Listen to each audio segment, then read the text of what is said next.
लोकशाहीचा बुलंद आवाज, रिपब्लिकन वार्ता महाराष्ट्र। फुलंब्री निवडणूक, भाजपाने प्रचार नारळ फोडून निवडणुकीचा रणशिंग फुंकला।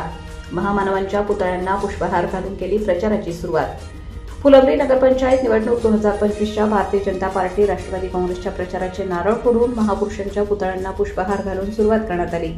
फुलंब्री नगरपंचायत निवडणुकीत यावेळी भाजप व अजित पवार यांनी राष्ट्रवादी हे दोन पक्ष सोबत निवडणूक लढवत आहेत। राज्यात भाजप शिंदे यांची शिवसेना तर अजित पवार यांच्या राष्ट्रवादी काँग्रेसची युती असली तरी फुलंब्रीत शिंदे यांच्या शिवसेनेने स्वतंत्र पॅनल निवडणूक लढत आहेत। सुहास शिरसाट यांच्या नेतृत्वाखालील भाजपच्या पॅनलने राष्ट्रवादी काँग्रेसला 17 पैकी वॉर्ड क्रमांक 5 व वॉर्ड क्रमांक 6 अशा 2 जागा दिल्या आहेत, तर उर्वरित 15 जागेवर भाजपा निवडणूक लढवित आहे। मागच्या वेळी भाजपचे नगराध्यक्षपदासह 11 उमेदवार निवडून आले होते। आज प्रचाराचे नारळ फोडून शहरात रॅली काढण्यात आली होती व रॅलीची सांगता खुलताबाद रोडवर वॉर्ड क्रमांक 13 मध्ये अजय शेरकर यांच्या मळ्यात करण्यात आली। आज प्रचाराची सुरुवात करता सुहास शिरसाट यांनी त्यांचे प्रतिस्पर्धी यांच्यावर विकासाच्या विविध मुद्द्यांवरून फैरी झाडल्या व केलेल्या विकास कामाचे पाढे वाचले। यावेळी भाजपच्या पक्षप्रमुखांनी भाजप ही आता जातपात पाहत नाही तर शासनाच्या सर्व योजना प्रत्येक नागरिकांपर्यंत सरसकट पोहोचवण्याचे काम करत आहे, या गोष्टीचे स्पष्टीकरण दिले आहे। यावेळी माजी केंद्रीय मंत्री भागवत कराड, आमदार अनुराधा चव्हाण, भाजप अल्पसंख्याक प्रदेशाध्यक्ष इद्रिस मुल्तानी, राष्ट्रवादी काँग्रेसचे जिल्हा सरचिटणीस महेश उबाळे, राष्ट्रवादी काँग्रेसचे जिल्हा उपाध्यक्ष नितीन बंटी देशमुख, विजय अवताडे, ऐश्वर्या गाडेकर, सविता फुके, शिवाजी महाराज पाथरीकर, नगराध्यक्षपदाचे उमेदवार सुहास शिरसाट व सर्व उमेदवार, नागरिक, भाजपचे पदाधिकारी, कार्यकर्ते उपस्थित होते। तसेच छत्रपती संभाजीनगर ग्रामीणचे उपविभागीय पोलीस अधिकारी पूजा नांगरे मॅडम, फुलंब्रीचे पोलीस निरीक्षक संजय सहाने तसेच फुलंब्री वडोद बाजार पोलीस ठाण्याचे पोलिसांनी बंदोबस्त ठेवला होता। माझी तुम्हाला विनंती असणार आहे की आपण विकासाच्या पाठीमागे उभं राहिले पाहिजे, आपण विकासाला मत दिलं पाहिजे। आपल्या रात्र आणि दिवस दुःखामध्ये जर कोणी आपल्याला पाठीशी जर कोणी उभा असेल तर सुहास भाऊ उभे आहेत, म्हणून आपण सुहास भाऊच्या पाठीशी उभं राहिले पाहिजे। आणि सुहास भाऊच्या नेतृत्वामध्ये जे त्या ठिकाणी मुस्लिम उभे आहेत तर ते निवडून आले पाहिजे, राष्ट्रवादीचे जे उभे आहेत ते निवडून आले पाहिजे आणि जितके नगरसेवक आहे तितकं त्या ठिकाणी आपण निवडून द्या। नक्की सुहास भाऊच्या नेतृत्वामध्ये हा फुलंब्री शहराचा चेहरा मोहरा बदलल्याशिवाय राहत नाही। ही काळा दगडाची उभी रेष आहे। आपण 2.5 वर्ष बघितला, फक्त 2.5 वर्ष त्यांना सत्तेचे काम करते आले। आता तर देवेंद्रजीची सरकार आहे, ही 10 वर्ष काय 15 वर्ष कोणाच्या बापाकडून आता जाणार नाही। तुम्ही 5 वर्ष सुहास भाऊच्या मध्ये द्या, तुम्हाला फुलंब्री हा एक वेगळा प्रकारचा शहर दिसेल की असा कसा फुलंब्री शहर झाला। म्हणून तुम्ही फक्त या निवडणुकीमध्ये आपण राजकारण बाजूला ठेवा, आपले हेवेदावे बाजूला ठेवा। आपण फक्त सुहास भाऊच्या नेतृत्वामध्ये भारतीय जनता पक्ष आणि राष्ट्रवादी महायुतीच्या सगळ्या उमेदवाराला आपण त्या ठिकाणी मतदान द्या। आणि मुस्लिम बांधवांना पुन्हा एकदा विनंती करतो की आपण कुठल्याही प्रकारचा या भूलथापाला बळी न पडता आपण सुहास भाऊच्या पाठीशी, भारतीय जनता पक्षाच्या पाठीशी आपण खंबीरपणाने उभं राहा। तुमच्यावर कुठल्याही प्रकारचा अन्याय अत्याचार या ठिकाणी होणार नाही। सुहास भाऊच्या नेतृत्वामध्ये तुम्हाला कुठल्याही प्रकारचा त्रास या ठिकाणी होणार नाही। तुम्हाला विकासामध्ये पुढे नेता येईल, तुमच्या सामाजिक समस्यामध्ये तुम्हाला पुढे येता येईल, एवढीच या ठिकाणी मी तुम्हाला या ठिकाणी गवाही देतो। आणि पुन्हा एकदा विनंती करतो की भारतीय जनता पक्ष आणि राष्ट्रवादी काँग्रेसच्या सर्व उमेदवारांना आपण या ठिकाणी विजयी करावा एवढी विनंती करतो आणि माझे 2 शब्द संपतो। जय हिंद, जय महाराष्ट्र। सर्व माता बंधू भगिनी, आपण इलेक्शनच्या प्रचारानिमित्त आलेलो आहे। सुहास भाऊ बोलले, आपण जास्त वेळ बोलता येईल नाही मोठे लोक असल्यामुळे, पण मी थोडक्यात सांगतो की 2019 आघाडी सरकार आलं, आघाडी सरकार आल्यानंतर खाली इथं नगराध्यक्ष सुहास भाऊ होते, आधी आता उपमुख्यमंत्री चालते, तर त्यांनी आम्हाला सांगितलं की गावाला काही निधी देतो, पण मला वाटलं आता सुहास भाऊ खाली नगराध्यक्ष आहे, आपण त्यांच्याकडे प्रचार केला नव्हता मागच्या वेळेस, हे त्याचा कधी आपल्याला परमिशन, ती भीती होती मनात, पण त्यांना म्हणलं सुहास भाऊ असं असे वागणार इथं गावाला निधी भेटणार, आपलं काय करू? म्हणलं माझ्याकडे नाव पण नाही म्हणलं की रोडचं तुम्ही सांगावं। त्यांनीची यादी काय करून गेली मला, आम्ही ती पूर्ण यादी घेतली, काही नावं टाकले व तो पूर्ण निधी मी मंजूर करून आणला। जवळजवळ 27-27.5 कोटीचा निधी होतो त्यावेळेचं। तर आपण इतके कामं या गावात केलेले, तुम्हाला आता बाहेर कॉलन्यामध्ये इकडे दिसत असून इथं CCTV पण लागले पूर्ण गावात। हे पण अजितदादाच्या माध्यमातून, युती सरकारच्या माध्यमातून, फडणवीस साहेबांच्या माध्यमातून आपल्याला हे निधी आलेला आहे।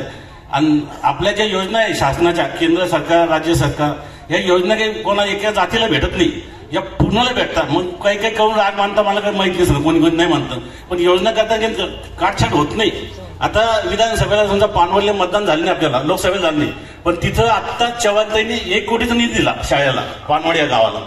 तर त्यामुळे आपले भेदभाव करत नाही आपले आमदार खासदार आपल्या पक्षाचे. तर आपण सर्वांना माझी विनंती आहे, आपण सर्वांनी सुहास भाऊ व सर्व खालचे 17 कॅन्डिडेट यांना जास्तीत जास्त मतदान द्यायला पाहिजे. 15 कॅन्डिडेट भाजपचे, 2 घड्याळीचे सुहास भाऊ, त्या पण घेऊन झालं तुमच्या बरोबर. थोडा टकटक काटा वाजला पाहिजे आमचा मी. आणि मग बाकीचं तर निधीला मी तुम्ही बरोबरच आहे. तुमच्याकडे फडणवीस साहेब आहे, माझ्याकडे अजितदादा आहे. दोघांमुळे जास्त काम आहे ना आपल्या गावात. दोघं आलो जाऊ जास्तीत जास्त आणि कराड साहेब आपले आहेच. मागच्या वेळेस त्यांची मेहनत पाहिली ती मी, म्हणजे मी इकडे फिरत होतो पण खूप फिरत होते कराड साहेब बोलून गावात, बारीक बारीक गल्लीत फिरत होते. त्यामुळे आता आम्हाला थोडंफार शिकायला भेटून भाजपवर राहिलं. तर आपण सर्वांनी या पॅनलला जास्तीत जास्त मतदान करू.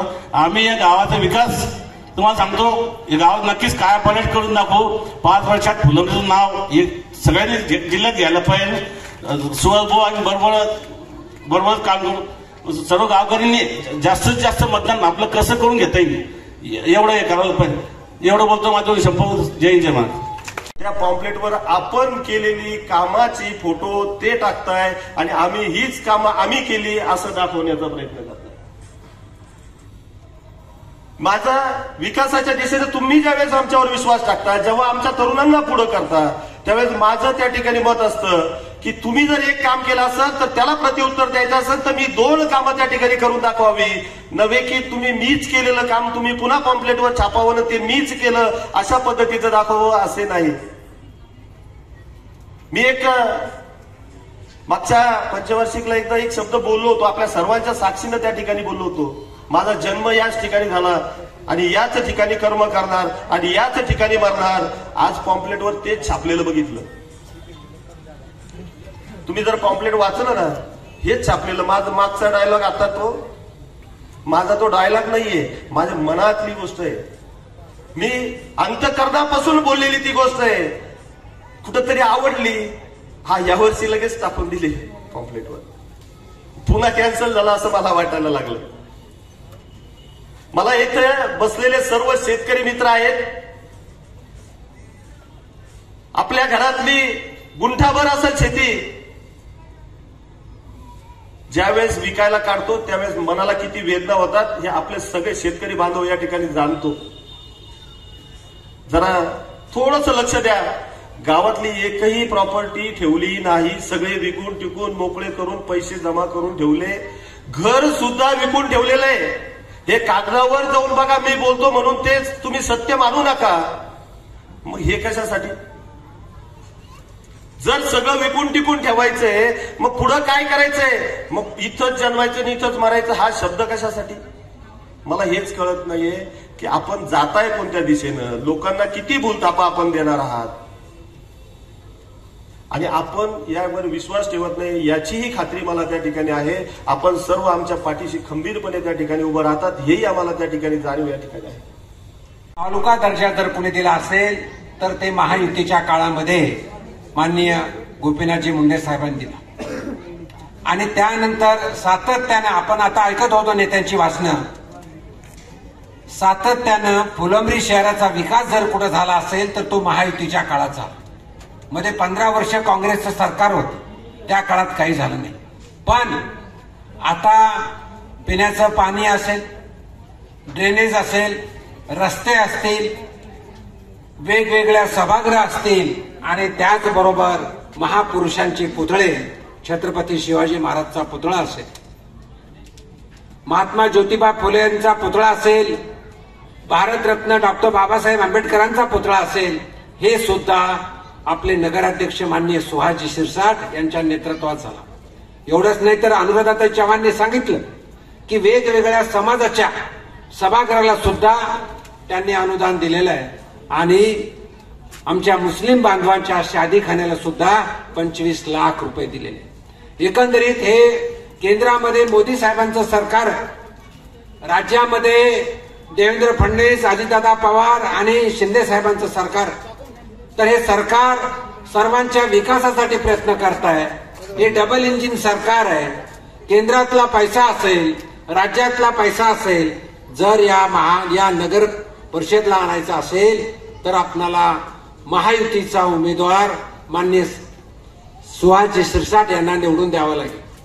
आणि आपल्याला बोलताना त्यांनी सांगितलं, काही विरोधक जे आहे ज्यांचं घर इथं नाही, ज्यांनी घर सुद्धा विकलंय, तो जर नगरपालिकेच्या अध्यक्षपदाचा उमेदवार असेल तर तो कधी फुलंब्री सोडून जाईल सांगता येत नाही. म्हणून आपलं मत वाया घालू नका, आपलं मत विकासाला द्या, आपलं मत या फुलंब्रीच्या सर्वसामान्याच्या विकासाला द्या, एवढी मी तुम्हाला विनंती करायला.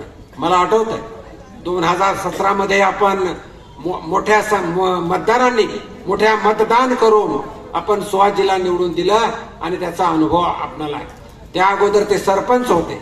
सरपंचाच्या काळातली कामं असतील, नगरपंचायतच्या काळातली कामं असतील तर त्यांच्या माध्यमातून त्यांना एक चांगला अनुभव आहे. त्यांचे माननीय फडणवीस साहेब असतील, माननीय अजितदादा असतील, केंद्रामध्ये असतील, त्यांचे संबंध आहेत. म्हणून त्यांच्या माध्यमातून या शहराला जास्तीत जास्त निधी येऊ शकतो आणि या निधीच्या माध्यमातून आपल्या फुलंब्री शहराचा विकास होऊ शकतो. जसं त्या पद्धतीचं विष पेरण्याचं काम ज्या ठिकाणी करतात आणि त्यांचे जर कामं पडले तर तेच भारतीय जनता पक्षाच्या नेत्याच्या आणि या ठिकाणी येतात आणि त्यांचे कामं करून घेतात. म्हणून तुम्ही त्या ठिकाणी एका प्रकारचा विश्वास त्या ठिकाणी निर्माण केला पाहिजे की नाही, आम्ही भारतीय जनता पक्षामध्ये, आपण भारतीय जनता पक्षाच्या पाठीशी राहणार आहेत. हे लोक फक्त निवडणुकीच्या काळामध्ये फक्त तुम्हाला जातीपातीचं राजकारण करतात आणि निवडणूक झाल्यानंतर 5 वर्ष तुम्हाला त्यांचं आणि तुमचं काही घेणं देणं नाहीये. मग काय चाललंय त्यांच्याशी त्यांचं काही घेणं नाही. फक्त निवडणुकीच्या 3 महिन्यापूर्वी हे विष पेरण्याचं काम ज्या ठिकाणी पूर्ण देशामध्ये करतात. म्हणून माझी तुम्हाला विनंती एकच आहे की तुम्ही मोदी साहेबांच्या योजना बघा. मोदी साहेबांनी गॅस वाटप केले, ते मुसलमानांना दिले नाहीत का? त्याने ते बाकीच्या लोकांना दिले असतात तर मुसलमानांना नाही दिले. त्यांनी आयुष्यमान भारतचे कार्ड वाटप केले, आरोग्याच्या सुविधा दिल्या, त्या का मुस्लिम समाजाला दिल्या नाहीत का? लाडकी बहीणच्या आपल्या प्रत्येक बहिणीला त्या ठिकाणी पैसे मिळत आहेत की आमच्या मुस्लिम समाजाच्या महिलांना मिळत नाहीत का? ज्या बाकीच्या समाजाच्या महिलांना मिळत असेल त्या मुस्लिम समाजात त्या ठिकाणी या ठिकाणी मिळत आहे. घरकुल या ठिकाणी सुहास मोठ्या नेतृत्वामध्ये पंतप्रधान आवासाच्या माध्यमातून या ठिकाणी आपल्याला 2.5 लाख रुपये मिळेल. त्या इतर समाजाला मिळाले असतील तर ते मुस्लिम समाजाच्या लोकांना सुद्धा त्या ठिकाणी मिळत आहे. मग विकासामध्ये तुम्हाला कुठल्याही प्रकारचा जातीवाद दिसत नाही. तुम्हाला कुठल्याही एखादी शासकीय योजनेचं काम दिसलं त्यामध्ये तुम्हाला कुठल्याही प्रकारचा जातीवाद दिसत नाही. आणि निवडणुकीच्या काळामध्ये हेच लोक तुम्हाला या ठिकाणी सांगतात की भारतीय जनता पार्टी जातीवादी आहे. आपण हे समजून घेतलं पाहिजे. मोठ्या मुस्लिम समाजाला या ठिकाणी कळकळीची विनंती आहे की सुहास भाऊच्या नेतृत्वामध्ये मागच्या निवडणुकीमध्ये आपण सुहास भाऊला नगराध्यक्ष पदावर बसवलं. तुमच्या कब्रस्तानचा वॉल कंपाऊंड तुमचा जर ईदगाह जर कोणी बांधली असेल, मी स्वतः त्या ठिकाणी बघितली, ते सुहास भाऊच्या नेतृत्वामध्ये या जिल्ह्यामध्ये कुठं नसेल इतकी मोठी ईदगाह त्या ठिकाणी सुहास भाऊच्या नेतृत्वामध्ये त्या ठिकाणी बांधली. जेव्हा ईदगाहचं बांधकाम चालू होतं त्यावेळेला कोणी मुस्लिम समाजाच्या माणसाला सांगितलं नाही की सुहास भाऊ जातीवादी आहे, सुहास भाऊ भारतीय जनता पार्टीवाले, आमच्या कोणी ईदगाह नको. तुमच्या विकासाच्या कामामध्ये तुम्ही सुहास भाऊची वाहवा करत होते. आताही तुम्ही, मी या ठिकाणी तुम्हाला शब्द देतो की आपण कुठल्याही माणसाचा घाबरू नका. कुठल्याही कोणी तुम्हाला बोलत असत तुम्ही त्यांच्याही कुठल्याही प्रकारचा विचार करू नका. आपण भारतीय जनता पक्षाच्या पाठीच्या ठिकाणी खंबीरपणाने या ठिकाणी उभं राहा. आज तुम्हाला लोक एक 20 वर्षापूर्वीची जर गोष्ट असेल तर सगळ्या विहिरींवर पाणी आणायला जावं लागायचं. 1-1, 1.5 किलोमीटर पाणी आणायला जावं लागायचं.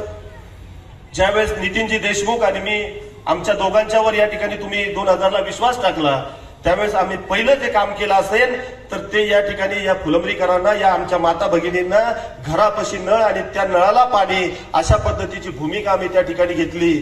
आणि यांनी काय केलं तर जिल्हा परिषदेचे अध्यक्ष झाल्यानंतर साहेब त्या ठिकाणी जिल्हा परिषदेच्या कर्मचाऱ्यांना त्या सांजूळच्या तलावावर तिथं ते काम करणार नाही, त्यांचा ड्युट्या त्यांच्या डेप्युटेशन करून दुसरीकडे लावायच्या आणि तिथं त्रास देण्याचा प्रयत्न करायचा, ही गोष्ट करण्याचा प्रयत्न त्या ठिकाणी केला. जेव्हा आमच्या लक्षात आलं तेव्हा आम्ही मात्र स्वतंत्रपणे ग्रामपंचायतची एक यंत्रणा उभी केली आणि त्या दिवशीपासून आजपर्यंत फुलंब्री ग्रामपंचायत किंवा फुलंब्री नगरपंचायत ही स्वतःची यंत्रणा स्वतः चालवते आणि स्वतः पाणी या ठिकाणी देते. विजूभाऊ या ठिकाणी आहेत, महानगरपालिकेचे उपमहापौर ते राहिलेत.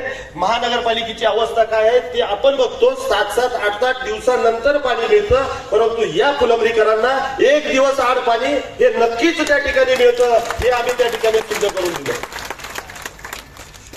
हा विकास आम्ही त्या ठिकाणी करून दिला. 20 वर्षापूर्वी 25% बागायती असणारी या गावची शेती आम्ही 75% बागायती या ठिकाणी करून दिली. हा विकास आम्ही या ठिकाणी त्या माध्यमातून केला. सिंचनाचे कामं करून मोठ्या प्रमाणामध्ये या ठिकाणी पाणी अडवण्याचं काम केलं. आज बिड्याचं शिव असेल, सांडवांनांचं बिडा गाव आहे, त्या गावाचं शिव असेल, तिथून तर वाडीच्या शिवापर्यंत म्हणजे फुलंब्रीचं वरचं शिव ते खालचं शिव, कुठं नदी कोरडी आहे हे तुम्ही दाखवा.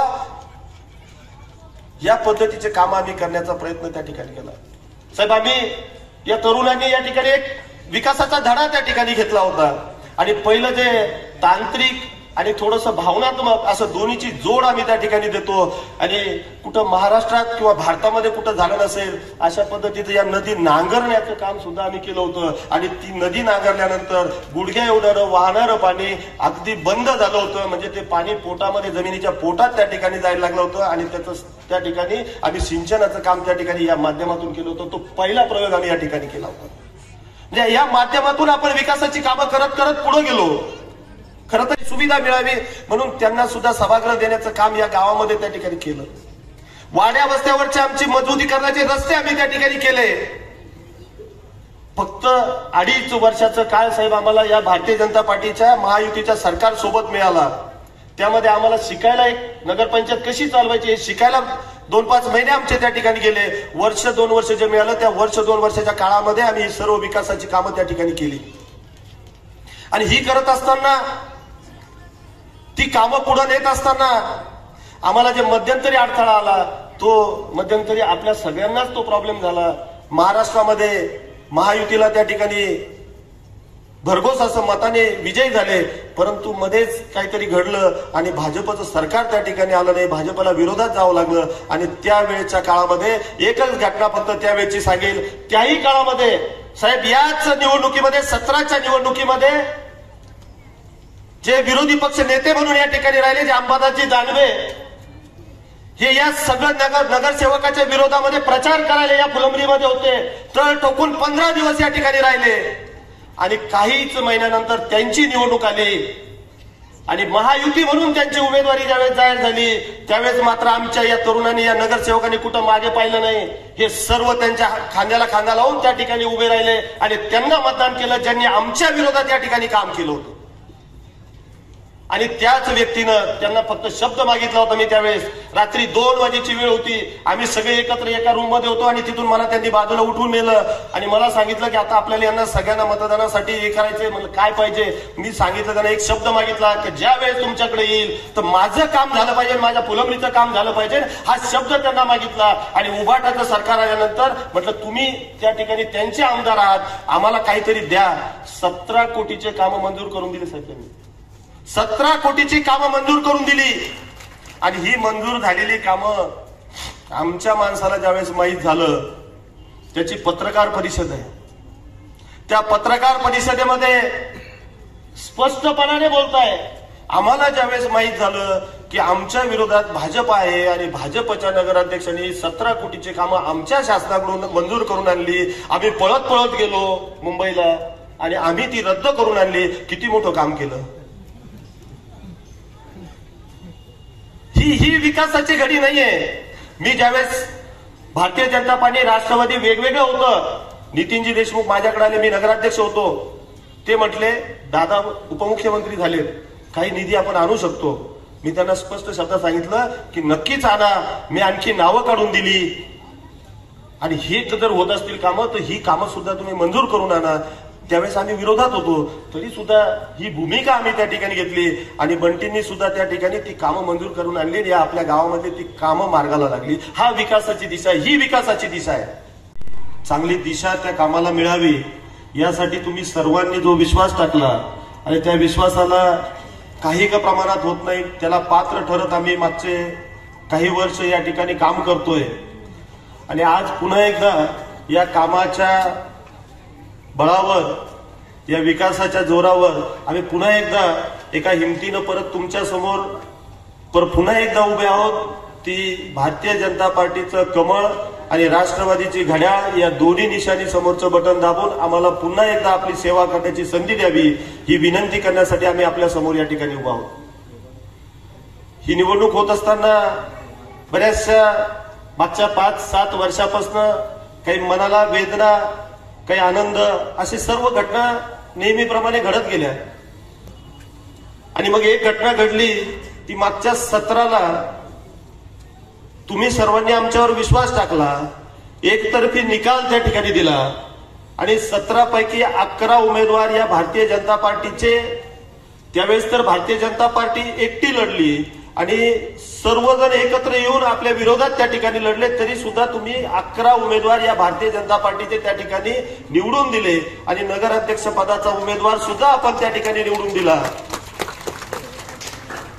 परंतु तुम्हाला माहित नसेल, मागचे 3 वर्ष 17ला तुम्ही जो निकाल दिला, तुम्ही जो विश्वास टाकला, त्या विश्वासाला यांचा कुठं विश्वास बसत नव्हता आणि यांनी कोर्टाची पायरी त्या ठिकाणी धरली आणि 3 वर्ष कोर्टामध्ये त्या ठिकाणी हे लढत राहिले. परंतु त्यांच्या लढण्याला काही यश आलं नाही. त्यांचं अपयश त्यांच्या पदरामध्ये त्या ठिकाणी पडलं. ते संपलं नाही तर 2 सदस्यावर या ठिकाणी आरोप केले, खोटे नाटे कागदपत्र दाखल केले आणि त्यांचं सदस्यत्व रद्द करण्याचं काम यांनी मागच्या त्या 5 वर्षाच्या काळामध्ये त्या ठिकाणी केलं. हे सर्व होत असताना ज्यांनी ज्यांनी विश्वास आमच्यावर टाकला होता त्यांच्या मनाला किती वेदना होत असतील याची जाणीव मला त्या ठिकाणी होत होती. तुम्ही विश्वास टाकला, तुम्ही आम्हाला हे काम करण्याची संधी त्या ठिकाणी उपलब्ध करून दिली आणि ही दिलेली असताना यांना ते पटलं नाही, यांना ते पचलं नाही आणि यांनी हे कोर्टाच्या पायऱ्या त्या ठिकाणी धरल्या. मला माहित होतं आणि मला लढायचंच होतं. मी पत्रकारांना अगोदर सांगितलं तर पत्रकारांनी कुठेतरी लिहिलंय, मी पैलवान माणूस आहे, मला लढण्याची सवय आहे, मला तसं पळून दुसऱ्या मार्गाने जाण्याची सवय मात्र नाहीये आणि त्यांनी तसंच छापलं. मला हेही माहित होतं की यांचा फॉर्म रद्द होणार नाहीये, यांच्याकडे काय कागदपत्र आहेत तेही मला माहित होतं. परंतु फक्त एक दाखवायचं होतं मित्रांनो, तुमच्या विश्वासाला ज्या पद्धतीने यांनी तडा दिला होता त्यांना कसं वाटतं हे त्यांना दाखवायचं होतं. थंडीचे दिवस आहेत, या थंडीच्या दिवसामध्ये अंगाला घाम फुटला होता. फक्त एकच दिवस त्या ठिकाणी कोर्टाची पायरी चढायला लावली, अंगाला घाम त्या ठिकाणी फुटला होता आणि हेच त्यांना फक्त दाखवायचं होतं की तुम्ही या लोकांच्या विश्वासाला कसा तडा देता. तर त्या ठिकाणी आपल्यावर ही वेळ आल्यानंतर आपल्याला काय त्रास होतो हेच दाखवून द्यायचं होतं. आणि आता समजायला लागले की एवढं केलं पण आम्ही तर काही हरलो नाही, आम्ही जिंकलो. अरे बाबा, तू फक्त ते माहित होतं, तुझ्याच जवळच्या माणसांनी तू आमच्यापर्यंत हे कागदपत्र पोहोचवले आणि त्याच कागदपत्राच्या जोरावर आम्ही ते सर्व दाखल केलं. तुला 1 दिवस फक्त त्रास दिला. तुला किती काय काय आठवलं असेल, किती तारे तोडले असतील मला माहित नाही, रात्रभर झोपले की नाही तेही माहित नाही. परंतु हे करण्याचं तर फक्त दाखवण्याची गोष्ट आम्ही त्या ठिकाणी केली. रिपब्लिकन वार्ता Maharashtra वृत्तवाहिनीसाठी Aurangabad Marathwada उपसंपादक Akbar Shah. Subscribe now and press the bell icon. Never miss an update.